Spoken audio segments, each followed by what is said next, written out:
নমস্কার সমস্ত দর্শক বন্ধুদেরকে এসটি মর্নিং চ্যানেলে আপনাদের স্বাগত। আমি সুনন্দা। শ্রাবণ মাসের মাহাত্ম্য কী? এই শ্রাবণ মাসে আপনারা কিভাবে শিবের আরাধনা করবেন, আপনারা কীভাবে নিয়মবিধি মেনে পূজা করবেন। 2025-এ শ্রাবণ মাসের প্রথম সোমবার কত তারিখে? এই ব্রতের মাহাত্ম্য কী? সোমবারগুলি শিব ভক্তদের কেনই বা এত গুরুত্বপূর্ণ? শিবলিঙ্গে জল অভিষেক করার মন্ত্র কি? এই পূজাতে কি কি লাগছে উপকরণ? এই শ্রাবণ মাসে কি কি খাওয়া উচিত নয়, সে বিষয়গুলি আপনাদের এই ভিডিওর মাধ্যমে শেয়ার করব। আপনি যদি নতুন দর্শক বন্ধু হন, অনুরোধ চ্যানেলটি সাবস্ক্রাইব করবেন, বেল আইকনটি করে রাখবেন। স্বপ্ন বিচার বিভিন্ন রকমের পুজোর ভিডিও সবার আগে আপনার কাছে পৌঁছে যাবে। এবার আমরা জেনে নেব দর্শক বন্ধুরা, শ্রাবণ মাসের সোমবারগুলি কত তারিখে শুরু হচ্ছে এবং শ্রাবণের সোমবার কত তারিখে সমাপ্ত হচ্ছে। প্রথম সোমবার পড়েছে 4 শ্রাবণ 21 জুলাই। দ্বিতীয় সোমবার 11 শ্রাবণ 28 জুলাই। তৃতীয় সোমবার পড়েছে 18 শ্রাবণ 4 আগস্ট। চতুর্থ সোমবার পড়েছে 25 শ্রাবণ 11 আগস্ট। এবার আপনাদের সাথে শেয়ার করব কিভাবে আপনারা এই ব্রত নিয়মবিধি মেনে পুজো করবেন। সবার প্রথমে সূর্য ওঠার আগে স্নান করবেন, সারাদিন উপোস রাখার সংকল্প করবেন, তারপর নতুন বা শুদ্ধ কাপড় ধারণ করবেন। তারপরে ঘরে বা কোনো মন্দিরে গিয়ে ঘিয়ের প্রদীপ জ্বালাবেন। তারপরে সমস্ত দেব দেবতাকে গঙ্গা জল দিয়ে অভিষেক করাবেন। শিব ও মা পার্বতীকে ভালো করে পূজা করবেন। এবার জেনে নেব পুজোতে কি কি লাগছে। একটি পিতল বা কাঁসার ঘর, তাতে দই, দুধ, মধু দিয়ে ভালো করে শিবলিঙ্গকে অভিষেক করাবেন। তারপরে গঙ্গা জল দিয়ে ভোলেনাথকে ভালো করে অভিষেক করাবেন। ভোলেনাথের মাথায় যখন জল অভিষেক করবেন তখন অবশ্যই এই মন্ত্রটি 3 বার জপ করবেন। ওং নমঃ শিবায়, ওং নমঃ শিবায়, ওং নমঃ শিবায়। এবার আপনার সাধ্য মতন বাতাসা ও ফল মিষ্টি রাখবেন।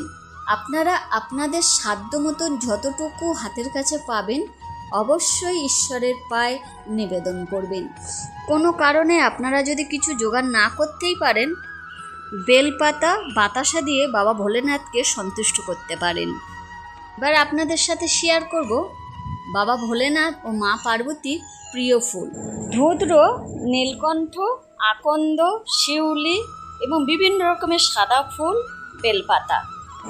এই বেলপাতা ও ফুলগুলি বাবা ভোলেনাথ ও মা পার্বতী ভীষণ প্রিয়। এর মধ্যে যেটাই আপনি জোগাড় করতে পারবেন, যতটুকু আপনি জোগাড় করতে পারবেন, বাবা ভোলেনাথ ও মা পার্বতীকে নিবেদন করবেন।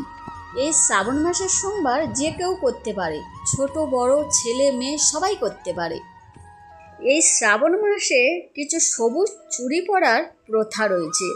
শুধুমাত্র এটি প্রথা নয়, এর মধ্যে গভীর বিশ্বাস জড়িয়ে আছে। হিন্দু সনাতন ধর্মে বিবাহিত মেয়ে ছেলেরা মনে করেন যে এই সবুজ রং বাবা মহাদেবের প্রিয়, তাই তারা যদি হাতে চুড়ি হিসাবে ধারণ করে থাকে তাহলে বাবা ভোলেনাথের কাছ থেকে অনেক অনেক আশীর্বাদ পাবে এবং তাদের দাম্পত্য জীবনে তাদের স্বামী, সন্তান ও সংসারের সমস্ত বিপদ আপদ থেকে রক্ষা পাবে। মূলত কারণ হলো সবুজ রং সুখ, সমৃদ্ধি, সৌভাগ্যের প্রতীক হিসাবে ধরা হয়। এবার আপনাদের সাথে শেয়ার করব এই শ্রাবণ মাসের মাহাত্ম্য কী। এই শ্রাবণ মাসে বাবা ভোলেনাথের কেন এত প্রিয়, শ্রাবণ মাসের সোমবার কেন এত গুরুত্বপূর্ণ। হিন্দু ধর্ম অনুসারে সোমবার হলো ভগবান শিবের, পরমেশ্বরের প্রিয় বার। শিবপুরাণ থেকে জানা যায় যে এই শ্রাবণ মাসে ভক্তদের আশীর্বাদ দেওয়ার জন্যে মা পার্বতী ও বাবা ভোলেনাথ এই মর্তলোকে এসেছিলেন। বিশ্বাস করা হয় এই শ্রাবণ মাসে বাবা ভোলেনাথ ও মা পার্বতীর মিলন ঘটেছিল। এই শ্রাবণ মাসে সমুদ্র মন্থনের সময় ওঠা বিষ পান করে বাবা ভোলেনাথ বিশ্বকে রক্ষা করেছিলেন। বাবা ভোলেনাথের প্রত্যেকটা ভক্ত মনে করেন মা গঙ্গায় থেকে শুদ্ধ জল নিয়ে এসে যদি বাবার মাথায় আমরা জল অভিষেক করতে পারি তাহলে বাবার কিছুটা কষ্ট নিবারণ হতে পারে। দর্শক বন্ধুরা, আপনারা বুঝতেই পারছেন এই শ্রাবণ মাস বাবা ভোলেনাথের কেন এত প্রিয়, আর বাবা ভোলেনাথের ভক্তদের কাছে এই শ্রাবণ মাসের সোমবার কতটা গুরুত্বপূর্ণ। এই শ্রাবণ মাসে প্রকৃতির কীটপতঙ্গের উপদ্রব বাড়ে, তাই কিছু শাস্ত্রবিধি মেনে চলা উচিত। দর্শক বন্ধুরা, এবার আমরা জেনে নেব এই শ্রাবণ মাসে কি কি খাওয়া উচিত নয়। যেমন মাছ, মাংস, ডিম, রসুন, পেঁয়াজ এগুলো খাওয়া উচিত নয়।